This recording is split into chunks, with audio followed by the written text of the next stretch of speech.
Hello, Mr. Steele here again, and today I read Arrivederci, Crocodile, or See You Later, Alligator. And this is begun by Fred Marcelino and completed by Eric Bubaret. Again, you can find this book at our own library. Arrivederci, Crocodile, or See You Later, Alligator. Drat that Napoleon. First he kidnapped me from my beloved Egypt, and then he dragged me back to Paris for everyone to gawk at. And then he tried to eat me for dinner. Luckily I escaped. But where did that leave me? Hiding in a sewer with nothing to eat. And I mean nothing. No pelicans, no flamingos, not even a frog. I was wasting away, a shadow of my former self. I even had a few cavities. Oh, to get out of that town. Then one day, a newspaper headline caught my eye. Napoleon to tour Italy. First stop, Venice. Venice? Perfect. A watery city of canals and Italian food. What more could a crocodile want? Cannoli, here I come. I slithered out early the next morning to find a hiding place in Napoleon's caravan. The trip? Very tedious. Travel rating. Lodging? Don't ask. Food? Self-service. Service? None. Finally, we reached the coast and hopped a royal barge. Destination? Venice. Looks like a long ways away.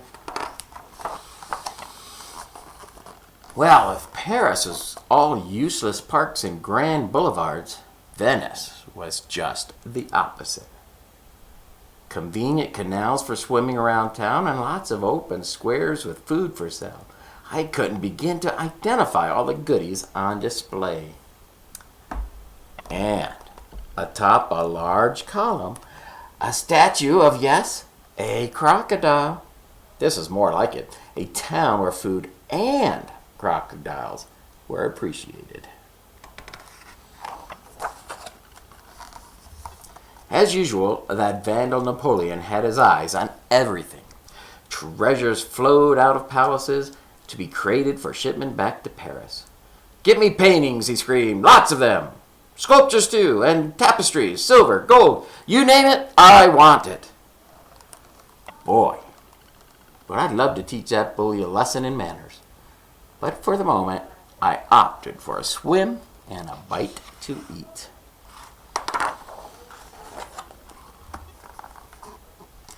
Getting around the canals was so easy. This town was made for crocodiles. I was about to check out the local market when suddenly I was distracted by the most heavenly aroma. Nearby, at an outdoor cafe, a customer was being served a heaping bowl of pasta with ragu a la bolognese. I was so enchanted that I thoughtlessly wandered out into the sunlight to get a better whiff. In a flash, I was surrounded by a band of costume revelers. "Superb!" one shouted. "How original!" cried another. "A dragon? Oh, don't be silly," a third person snapped. "He's supposed to be a crocodile, right?" All I could do was nod. "It's the best costume ever," they all cried. "Come, join us for lunch." What charming company, and what a delicious meal. Spaghetti with meatballs, veal scallopini, and eggplant parmigiana, followed by mixed greens, gorgonzola cheese, and crusty bread. I skipped the cappuccino. No one could stop talking about the new guest. "Extraordinary outfit," said one. "Do you believe those teeth?" said another. "And that appetite. Very crocodile."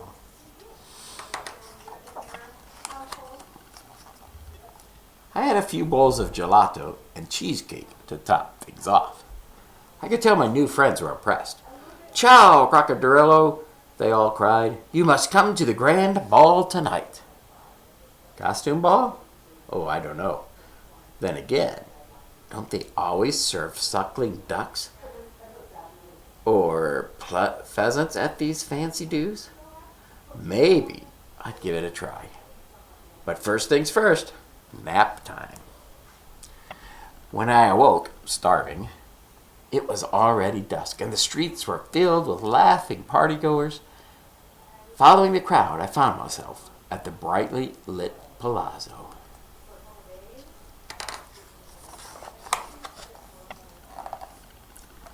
What a splendid affair!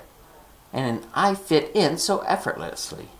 Everyone is enchanted by my outfit. Just like the crocodile statue in the piazza, someone said. Fabulous workmanship, gushed another. I bet the costume was made in Milan. Flattering, yes, but I couldn't keep my eyes off the buffet table.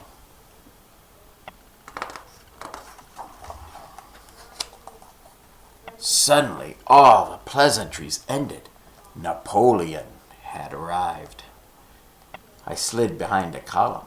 Rats! Would I be recognized?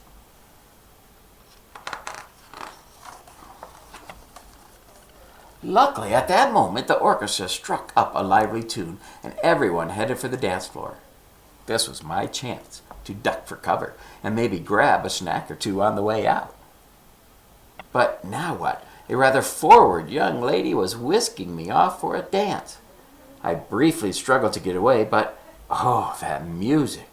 A catchy marzuka. Who could resist? Not this crocodile. Sure, the steps were new, but when you've got crocodile rhythm and grace, you catch on fast. My partner was a natural too, but could she handle some Egyptian dances?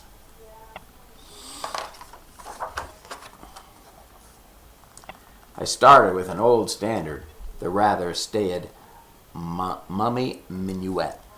Easy enough. Then for a change of pace, a lively pom-pom. Boy, she caught on fast. Then the King Tut strut, the Egyptian conniption.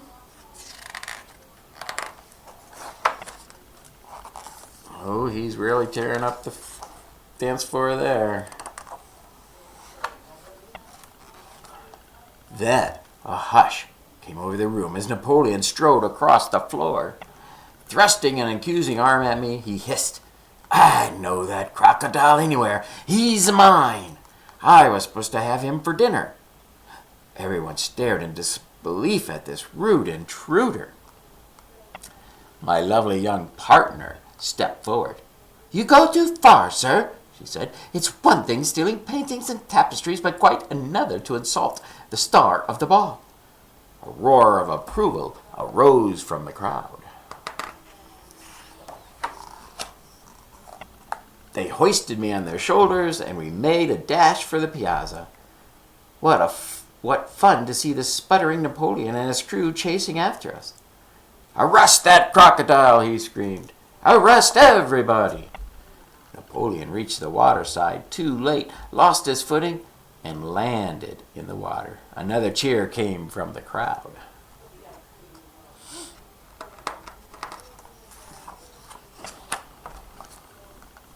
Well, everything should have been perfect. Gondolas, moonlight, music, and merriment. But I couldn't stop thinking about that fabulous wasted buffet. I had no choice, but back to the palazzo for me. Into the water he goes. With a little stop on the way. Napoleon better get out of the water quick.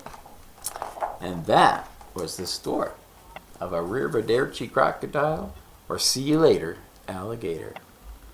See you next time, as Mr. Steele reads to his students.